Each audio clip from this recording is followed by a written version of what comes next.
children's books I got. I'm going to read the other books also and put videos there so they can hear them.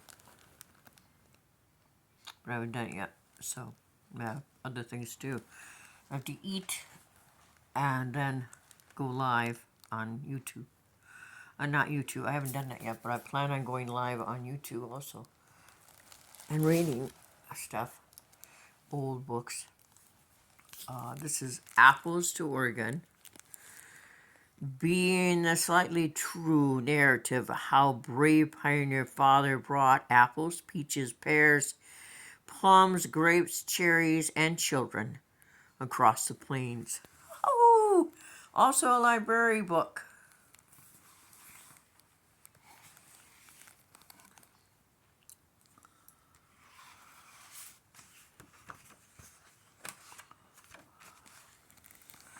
Being a slightly true narrative of how a brave pioneer father. I like it when it says the same thing on the inside as it says on the outside. Pictures I found were just wonderful in here. My crappy lamp.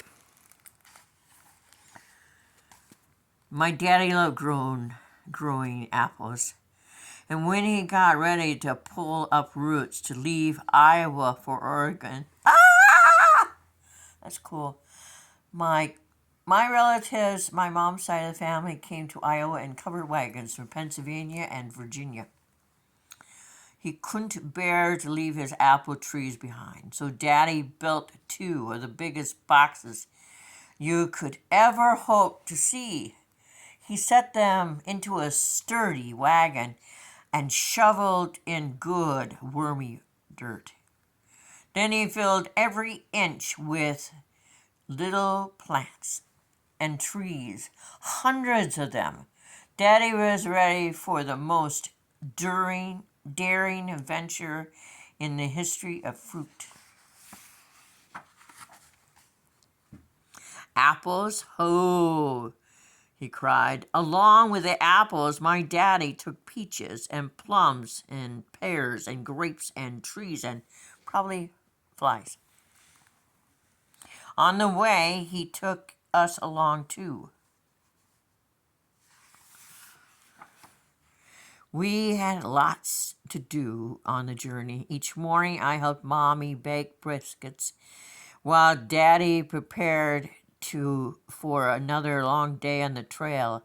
At night, Mama and I tucked the little ones. Then Daddy filled lullabies under the stars while I can still hear him crooning to the graven steins.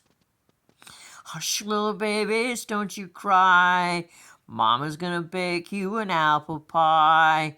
If that apple pie ain't sweet, Daddy's gonna munch you for your own special treat. Not a clue. Anyway, there he is in his jams, and all the babies are underneath. 1, 2, 3, 4, 5, 6, 7, 8, and Mom. Wow, 8 children. Well, he wasn't just growing trees. Okay. What great pictures. Look at this. This is a I'm thinking paranormal, but that's right? It means a long picture. I can't think of the word right now. We rolled along just fine till we came to Platte River. It was wider than Texas, thicker than Mama's muskrat stew, and muddier than a cowboy's toenails. Just looking at it made my insides shrivel.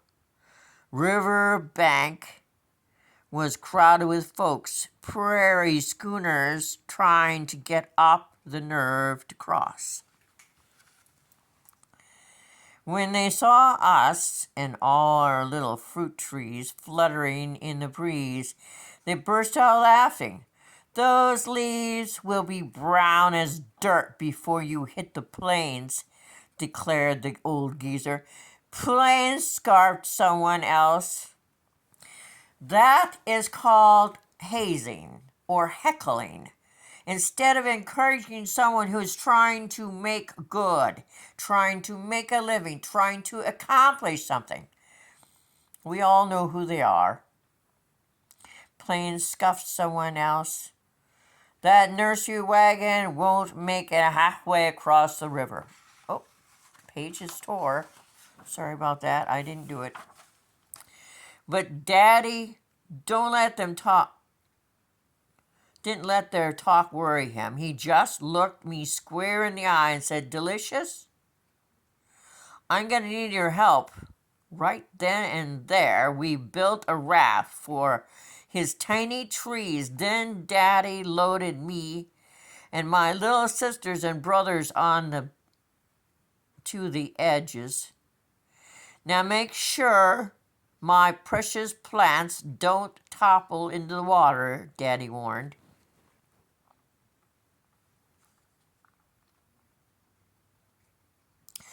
Well, for me, I would have thought his children was more precious than some dumb tree, but whatever. Well, we hadn't gone far when that muddy drink started to pull us down. The peaches are plummeting, my sister shouted. The plums are plunging, boomed my brothers. Don't let my babies go belly up, howled Daddy.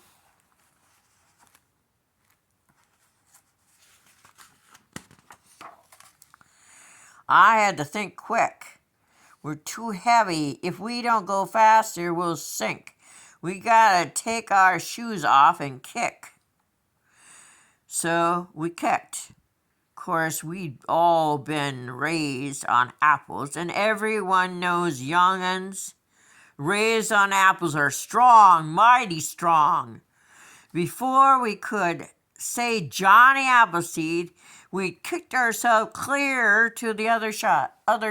Oh, what a great drawing. Look at that great drawing. I gotta take a broom to the walls too. I got flies stuck to them. But no sooner had we got every last tree loaded back in the wagon, than I spied a foul-looking bunch of clouds stomping round the sun, just fit to be tied. The wind began to throw around everything that wasn't lashed down our boots, baby Albert's diapers, every pot and pan Mama had ever, even our own little wagon. Nick's hailstones big as plums came hurling out of the sky. Guard the grapes! Protect the peaches, Daddy howled. So we all started tearing off our clothes and holding them over Daddy's darling bonnet. Bonnets, petticoats, trousers, hats, then Daddy's drawers. Sophie, no, you don't need to come over here. You just stay over there. You're fine where you were. Woo! At last the storm passed and Daddy's dainties were safe. After all that excitement, it felt good to hit the trail again. But before long, we came to an endless sandy desert. Now remember, us young'uns didn't have our wagon or our boots. In no time, our feet were redder than the poison apple the old witch gave to Snow White. Delicious! This is our toughest challenge, said Daddy, wiping his brow as I followed him on tiptoes. We got to find water hole, or my babies are done for. Sure enough, by noon, the fruit trees began to droop. By 3, their itty-bitty tender leaves were getting crispy. By nightfall, Daddy was crying a handful of dead branches pressed against his heart. Well, they should travel at night, not during the day. I couldn't bear to see Daddy suffering, so early next morning I took off to look for water. But although I searched and searched, I couldn't even find a splash or a puddle. After a while, I got so tuckered I plopped down onto a old sagebrush. Well, that's a cute. Water's there. Duh. Ouch! I yelled, landing on something hard. But when I saw what it was, I whooped for joy. My very own boot. What's more, I still had some water in it from all those melted hailstones. That was our lucky day. Let me tell you, we found every one of Mama's pots and pans spread out across the sand. They all had a few drops of water in them, too. Just enough to get Daddy's trees to the next water hole before they all keeled over. What a great drawer. That first sip of water sure tastes good, even if I did have to wait my turn behind some Baldwin apples. Oh, and I'm pleased to say our wagon and all the boots turned up too, all except one. I reckon that nasty wind blew my little boot clear to the other side of the moon. And if it should happen to drop out of the sky on your head one of these days, I'd sure appreciate you sending it along to me.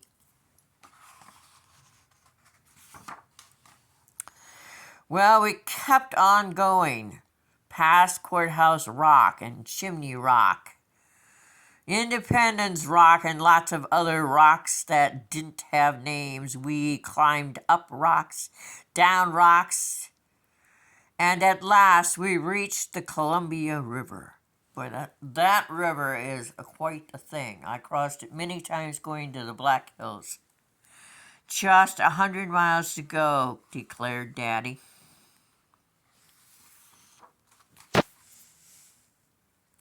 Baby's sleeping. But time was running out and little trees were almost drowned in the desert, but pounded by hailstorms, stones, and got withered by drought. How much more could they take? And now we were set for a showdown with the most ornery varmint of all, Jack Frost. Oh, I'd already spied him sneaking around our campsite, brushing the cottonwoods with his cold white tongue. But I wasn't about to let him get close to my daddy's apples. So that night I made a big fire and sat by it waiting for Jack Frost to show himself. Sure enough, as soon as the moon came up, I spotted that old good-for-nothing singing across the meadow, heading straight for the sweet Junes.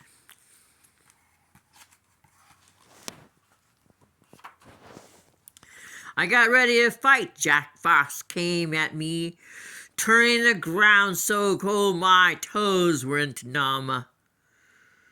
But I didn't give up. I grabbed a flame stick and threw it right at him before you could say, Peter Piper picked a peck of pretty pippins. That low-down scoundrel was hightailing it out of there, headed straight for Walla Walla, Washington. I'm mighty grateful, Delicious, said Daddy as he scrutinized me, his sweeties, the next morning. Thanks to you, even the sweets stayed snug. We were nice and cozy too, said Mama, checking the children. Reminds me of a young girl who used to come into my life and sing named Natalie.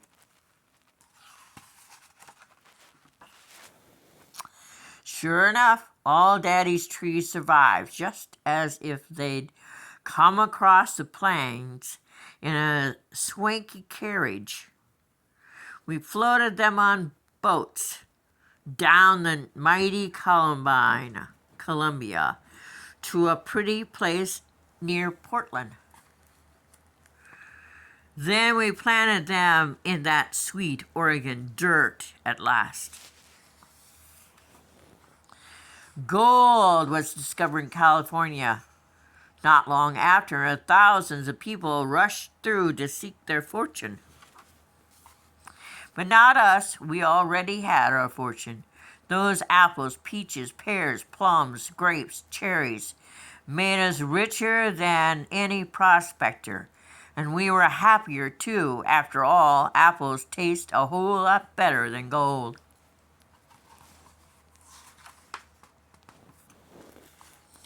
As for my daddy, he was always sweet as a peach. He and Mama lived very happily to a ripe old age.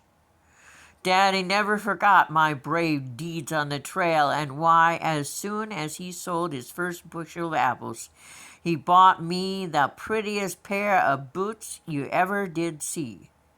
Delicious, said Daddy. You'll always be my apple of my eye. Oh, that's awesome. Okay, author note. Although Apples of Oregon is mostly a tale, the first apple trees really did come to Oregon in a wagon in 1847.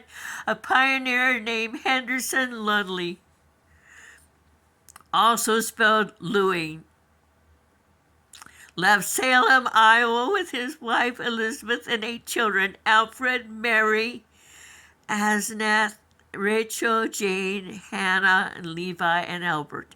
The wagon carried several hundred plants and young fruits.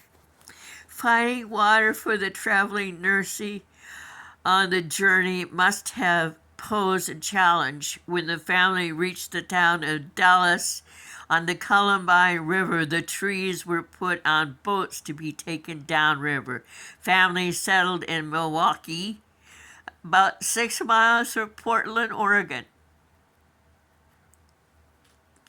where they planted Oregon's first orchard. I'm sorry, but it's emotional to me, so I cry. Their 9th child, a boy named Oregon Columbia, was born soon after they arrived in the Llewellyn Mick Nursery, established together with Henderson's brother Seth, and William Meek has been called the mother of Oregon nurseries. Seth is also credited with introducing the Bing cherries in honor of the Chinese foreman who worked in his orchard. And Seth Llewellyn School in Milwaukee, Oregon is named for him.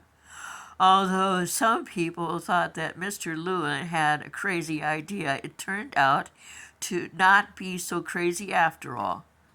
He made a profit of $75 from the first box of apples sold in Portland, and it's made that the bushel shipped to California gold miners fetched $500.